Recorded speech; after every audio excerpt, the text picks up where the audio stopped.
आगे यहाँ पर ये बोल रही है कि हमारा झगड़ा हो गया था लेकिन अब हमने सुलह कर ली। देखो यहाँ पर भी हम एक फ्रेजल वर्ब का यूज़ करेंगे, मेकअप फ्रेजल वर्ब, जिसको पास्ट में हम मेड अप कर देंगे। तो यहाँ पर हुआ क्या कि इसका किससे झगड़ा हो गया था। तो जब भी हम झगड़े के बाद किससे बहस हो गई, झगड़ा हो गया, बोलचाल बंद हो गई, लेकिन फिर से हम उससे दोबारा से बोलचाल कर लेते हैं, ज़्यादातर दोस्तों में ऐसा होता है। तो इसके लिए मेकअप का यूज़ करते हैं, यानी हमने दोबारा से मेकअप कर लिया, यानी हमारी बोलचाल हो गई। तो यहाँ पर सिचुएशन क्या है, बता रही है कि वी हैड अ क्वारल, यानी हमारा झगड़ा हो गया था। वी हैड अ क्वारल, हमारा झगड़ा हो गया था।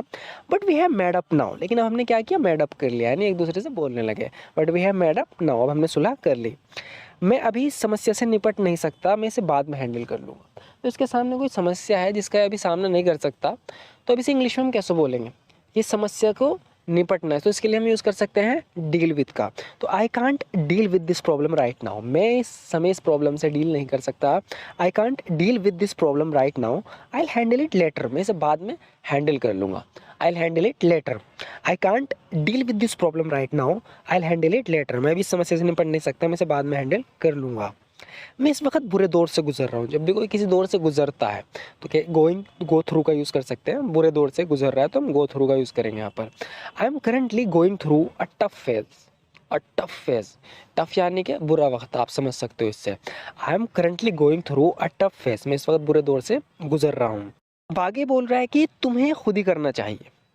तो इसके लिए भी हम एक फ्रेजल वर्ब का यूज़ कर सकते हैं, कैरी आउट का, यानी कोई काम है, कोई ड्यूटी है जो करनी है, तो कह रहा है कि you must carry this out on your own, यानी ये तुम्हें ऑन योर ओन करना चाहिए। ऑन योर ओन का मतलब है कि अपने आप, खुद से। You must carry this out on your own, तुम्हें अपने आप खुद से करना चाहिए।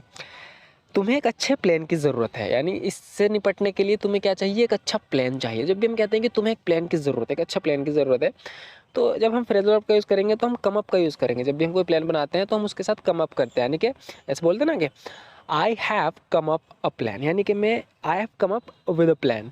तो यहाँ पर इस तरीके से कह रहा है कि you need to come up with a good plan, यानी तुम्हें एक अच्छे प्लान की ज़रूरत है। You need to come up with a good plan, यानी तुम्हें एक अच्छे प्लान के साथ आना चाहिए। कहने का मतलब एक अच्छा प्लान बनाना चाहिए। You need to come up with a good plan. उम्मीद कभी मत छोड़ना, आगे बता रहा है कि उम्मीद कभी मत छोड़ना। Never give up hope, never give up hope का मतलब किससे, जब भी हम किससे कहते हैं कि उम्मीद कभी मत छोड़ना, बोलेंगे नेवर गिव अप होप, यानी उम्मीद कभी मत छोड़ना। ऐसे बोल सकते हो आपके don't let go of hope, don't let go of hope, यानी उम्मीद कभी मत छोड़ना। तो दोनों में से आप किसी का भी यूज़ कर सकते हो। आप कह सकते हो कि नेवर गिव अप होप, यहाँ पर हमने गिव अप फ्रेज वर्ब का यूज़ कर लिया, उम्मीद कभी मत छोड़ना। हम कह रहे हैं कि don't let go of hope, hope को मत जाने देना, उम्मीद को मत जाने देना, उम्मीद मत छोड़ना। चाहे जो हो जाए उम्मीद बनाए रखिए। इंग्लिश में कैसे बोलेंगे, hold on to hope no matter what, hold on to hope no matter what, यानी चाहे जो हो जाए उम्मीद बनाए रखिए। यहाँ पर ये कह रही है कि मैंने खुद से उम्मीद छोड़ दी। जब भी हम इस तरीके से कहते हैं कि भाई मेरा कुछ सपना था कि मैं कुछ करूँगा लेकिन मेरे से हार्ड वर्क ही नहीं हो रहा, मुझसे मेहनत नहीं हो रही, तो हम कहते हैं कि यार मैंने तो अपने खुद से उम्मीद छोड़ दी। तो इंग्लिश में बोलेंगे I gave up on my self, I gave up on my self. इसका एक्ट्रेस बनने का सपना था लेकिन इससे इस लेवल की मेहनत नहीं हो पा रही। तो यहाँ पर कह रही है कि I gave up on my self, यानी मैंने खुद से उम्मीद ही छोड़ दी। I gave up on my dream of becoming an actor a long time ago. यहाँ पर कह रही कि I gave up on my dream, मैंने जो मेरा जो ड्रीम था मैंने उस पर गिव अप कर दिया, यानी उसे छोड़ दिया। ऑफ बिकमिंग एन एक्ट्रेस, जो मेरा एक्ट्रेस बनने का एक सपना था मैंने उसे छोड़ दिया। अ लॉन्ग टाइम अगो, बहुत पहले। मैंने एक्ट्रेस बनने के अपने सपने को बहुत पहले छोड़ दिया, ऐसे बोल सकते हो। I let go of my dream of becoming an actress quite some time ago, I let go of my dream of becoming an actress quite some time ago. ऐसे बोलेंगे आई गेव अप, ज़्यादातर तो use देखो इसका ही होता है, I gave up on my dream of becoming an actress a long time ago, बहुत पहले मैं अपने एक्ट्रेस बनने के अपने सपने को मैंने छोड़ दिया। मैं अब बस एक साधारण ज़िंदगी जी रही हूँ। I am just living a simple life now, I am just living a simple life now, यानी मैं अब एक बस साधारण ज़िंदगी जी रही हूँ। I am just living a simple life now. I am done with facing hardship, मैंने बहुत झेल ली मुसीबतें, यानी यहाँ पर ये जो हार्ड वर्क कर रही थी, बहुत मुसीबत उसमें से झेलनी पड़ रही थी। एक्ट्रेस बनने के लिए बहुत मेहनत कर रही थी। तो जब भी हम कुछ बनने के लिए मेहनत करते हैं तो हमें मुसीबतों का सामना तो करना पड़ता है, लेकिन ये थक गई। इसने कहा मैं डन, यानी मेरी तरफ से डन हो गया, मैं अब नहीं झेलूंगी मुसीबतें। तो हम बोलेंगे I am done with facing hardship, यानी बहुत झेल ली, अब नहीं झेलूंगी। I am done with facing hardship, बहुत मुसीबतें मैंने झेल ली, मैं अब और मुसीबत नहीं झेलूंगी। I want to go through hardship any longer, I won't go through hardships any longer, यानी अब मैं और जितनी भी हार्डशिप है मैं नहीं झेलूंगी, एनी लॉन्गर यानी अब और नहीं। आगे बोल रही है कि सुबह जल्दी उठने की आदत डालो, तो किसी से कह रही है, कोई है जो लेट उठता है बहुत सो के, तो उससे कह रही है कि सुबह जल्दी उठने की आदत डालो। जब भी हम इस तरीके से बोलना हो तो हम बोलेंगे get into the habit of waking up early in the morning. Get into the habit of waking up early in the morning, यानी सुबह जल्दी उठने की आदत डालो। मुझे इतनी जल्दी उठने की आदत नहीं है। यहाँ पर इसकी बात सुनकर ये कह रहा है कि I am not used to. देखो यूज टू इस तरीके का हम यूज़ करते हैं जैसे कि हमें कुछ बताना हो कि मुझे किस चीज़ की आदत है या मुझे किस चीज़ की आदत नहीं है।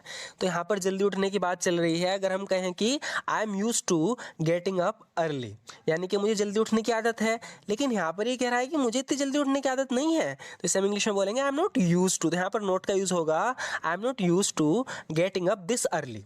आई am not used to getting up this early, यानी मुझे इतनी जल्दी उठने की आदत नहीं है। मैं यहाँ पूरे रास्ते भाग कर आई। तो जैसे इसने फ़ोन किया, कोई बात हो गई थी, तो ये लड़की भाग के आई इसके पास। तो बता रही है, हम इंग्लिश में इस तरीके से बोलेंगे I ran all the way hair.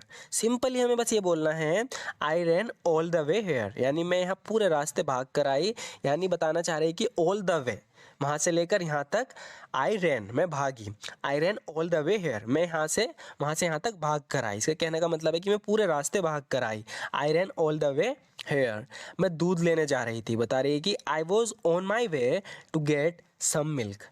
I was on my way to get some milk, कहने का इसका मतलब है कि मैं रास्ते में थी, दूध लेने जा रही थी। इस तरीके से हम बोलते थे कि मैं दूध लेने जा रही थी। I was on my way to get some milk, जब तुमने कॉल करके आने को कहा। When you called and asked to come here, when you called and asked to come here, यानी मैं दूध लेने जा रही थी जब तुमने कॉल करके यहाँ आने को कहा। When you called and asked to come here. मैं हमारी कल की मीटिंग का बेसब्री से इंतजार कर रहा हूँ। तो कल ये किसी से मिलने वाला है जिससे मिलना चाहता था, तो अभी से पता है कि मैं कल उनसे मिलूंगा, यानी हमारी मीटिंग होगी कल, तो इसके लिए बहुत ज़्यादा एक्साइटेड है, यानी बेसब्री से इंतजार कर रहा है। तो जब भी ऐसा होता है तो हम यूज़ करते हैं I am looking forward to. I am looking forward to, तो बता रहा है कि I am looking forward to our meeting tomorrow. I am looking forward to our meeting tomorrow, यानी मैं हमारी कल की मीटिंग का बेसब्री से इंतजार कर रहा हूँ, मतलब मैं एक्साइटेड हूँ बहुत ज़्यादा। मैं कल आपसे मिलने का इंतज़ार नहीं कर सकता। I can't wait to see you tomorrow, तो यहाँ पर सी का मतलब है देखने से, यानी किसी से मिलने से। हम कहीं पर सी का यूज़ मिलने के लिए भी करते हैं, कहीं देखने के लिए। तो यहाँ पर कह रहा है कि I can't wait to see you tomorrow, यानी मैं कल तुमसे मिलने के लिए इंतज़ार नहीं कर सकता। I can't wait to see you tomorrow. आपकी ट्रेन कितने बजे आती है? तो अब इसे थोड़ा ध्यान से देखना। जब भी ट्रेन स्टेशन पे आती है तो उसके लिए हम गेट इन का यूज़ करते हैं, ट्रेन के आने के लिए। तो यहाँ पर पूछ रहा है कि what time does your train get in. What time does your train get in, यानी आपकी ट्रेन कितने बजे आती है। What time does your train get in. अगर आप चाहो तो मैं आपको स्टेशन पर लेने आ सकता हूँ, यानी इसके पास कार है, तो कह रहा है कि अगर आप चाहो तो मैं आपको अपनी कार से स्टेशन से लेना है। तो कार से किसी को लेने जाना है, इसके लिए हम पिकअप का यूज़ करते हैं। तो यहाँ पर ये कह रहा है कि इफ़ यू वुड लाइक, अगर तुम चाहोगे, if you would like I can pick you up at the station.